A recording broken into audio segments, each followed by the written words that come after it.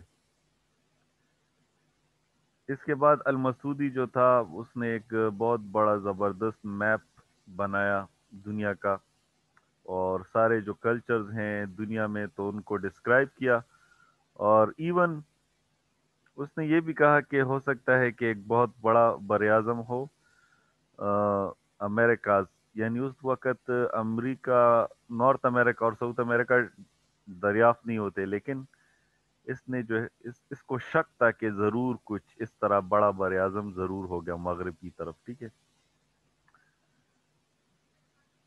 تو المسعودی جو ہے he was very famous. الفراج Ispahani نے عرب کلچر کو ڈسکرائب کیا۔ الگزار نے جو ہے سوشل ایسپیکٹ آف ہیلتھ پہ بات کی، ٹھیک ہے۔ ضروری نہیں ہے کہ آپ سب یاد کریں، آ، اس میں آپ دو تین چار پانچ بھی یاد کر لیں تو بھی کافی ہے، ٹھیک ہے، دو تین بھی یاد کر لیں، اٹس اوکے۔ استخاری جو تھا اس نے ایک بک لکھی تھی ٹریڈیشنز آف کنٹریز، یعنی جتنے بھی ممالک ہیں ان کے ٹریڈیشنز کے بارے میں لکھا۔ پھر ابن مسکوے جو ہے اس نے جو ہے ایوولوشن، سوشل ایوولوشن کے بارے میں لکھا، ٹھیک ہے۔ اس کے بعد البیرونی جو ہے وہ بہت زیادہ اہمیت کا حامل ہے، البیرونی۔ اور البیرونی جو تھا اس نے کتاب الہند جو ہے وہ لکھا تھا، ٹھیک ہے۔ اور جو الماوردی تھا تو یہ بھی ایک پولیٹیکل سائنٹسٹ تھا، تو پولیٹیکل سائنٹسٹ بہت سارے گزرے ہیں مسلم سوشل فلاسفرز میں۔ ابن سینا کو آپ جانتے ہیں، اس نے سوشلائزیشن پر بات کی، ویسے تو علم طب میں اس کا نام بہت زیادہ آگے تھا، ٹھیک ہے، ابن سینا۔ اور ابن سینا اور البیرونی جو تھے یہ دونوں جو ہیں محمود غزنوی کے دربار میں غزنی میں یہ جو تھے اپنے خدمات انجام دے رہے تھے، ٹھیک ہے، دونوں بہت بڑے فلسفی اور سائنسدان تھے۔ پھر نظام الملک اور توسی نے سیاست نامہ لکھا ہے، پھر ابن باجہ نے ٹائپس آف سوسائٹی پر بات کی۔ ایوروزز جو ہے لیٹن نیم ہے الرازی کا، ٹھیک ہے، اور اس نے جو ہے سوشلائزیشن پر بات کی۔ پھر اگر اکنامکس اسٹوڈنٹس میرا یہ لیکچر سن رہے ہیں تو الدمشقی جو تھا he was one of the first economist, کیونکہ اس نے ڈویژن آف لیبر پر بات کی، پرائس تھیوری پر بات کی، اور سپلائی اینڈ ڈیمانڈ پر بات کی، ٹھیک ہے، طلب اور رسد کے قانون کو اس نے ڈسکرائب کیا۔ الزرنوچی نے سوشولوجی آف ایجوکیشن وغیرہ پر بات کی۔ پھر الشافی نے یہ جو ہے اپلائیڈ سوشل سائنٹسٹ تھا، مسائل حل کرنے کی کوشش کی، ٹھیک ہے، بہت سارے ہیں، ان میں ڈیٹیل میں جانے کی ضرورت نہیں ہے۔ ابن صابئین ہے، زینب ہے، ابن تیمیہ پولیٹیکل سائنٹسٹ تھا۔ ابن صابئین نے جو ہے ریلیجن کو اسٹڈی کیا، ٹھیک ہے۔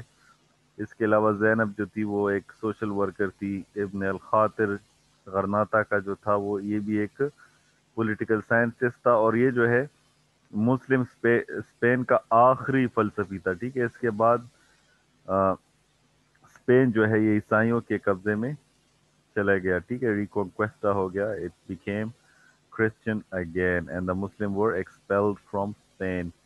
اور ابن خلدون کی فیملی جو تھی وہ بھی اسپین سے تعلق رکھتی تھی، لیکن اس کو نکال دیا گیا تھا۔ پھر یہ ٹیونس یعنی افریقہ میں پیدا ہوا۔ He is called the father of sociology, علم العمران۔ He is also called the father of political science. He is also called the father of economics. He discussed social evolution, bureaucracy، الاسابیہ کو بھی اس نے ڈسکس کیا، سوشل کوہیجن یعنی اتحاد اور اتفاق کو، ٹھیک ہے۔ لیکن اس کے بعد جو ہے پھر اسلامک جو گولڈن ایج ہے وہ ختم ہو گیا، مسلمانوں نے جو ہے آ، فلسفہ چھوڑ دیا، سائنس چھوڑ دیا۔ کیوں چھوڑا یہ الگ ایک کہانی ہے، اس کو الگ، یہ ایک الگ ٹاپک ہے، اس پر بات ہو سکتی ہے، ٹھیک ہے، کہ کیوں اسلام جو ہے زوال پذیر ہوا، فلسفہ اور سائنس انہوں نے چھوڑ دیا۔ لیکن اس کے بعد جو ہے شمس السخاوی جو تھا یہ کوانٹیٹیو سوشولوجسٹ تھا، ٹھیک ہے، اس نے جس طرح آج کل لوگ سروے کرتے ہیں تو اس نے اس دور میں جو ہے سروے کیا خواتین کا اور ان کے مسائل کو دیکھا، ٹھیک ہے۔ پھر ابو فضل جو ہے آپ نے نام سنا ہوگا، اکبر بادشاہ کے دربار میں پولیٹیکل سائنٹسٹ تھا، ٹھیک ہے۔ اسی طرح آخری جو ہے عثمانی مصطفیٰ علی آف گیلوپلی جو ہے یہ ایک عثمانی سلطنت کا ایک پولیٹیکل سائنٹسٹ تھا۔ اب ہم آتے ہیں کہ سوشولوجی جو ہے جب وجود میں آئی تو اس میں کون کون سے سوشولوجسٹ تھے، ٹھیک ہے۔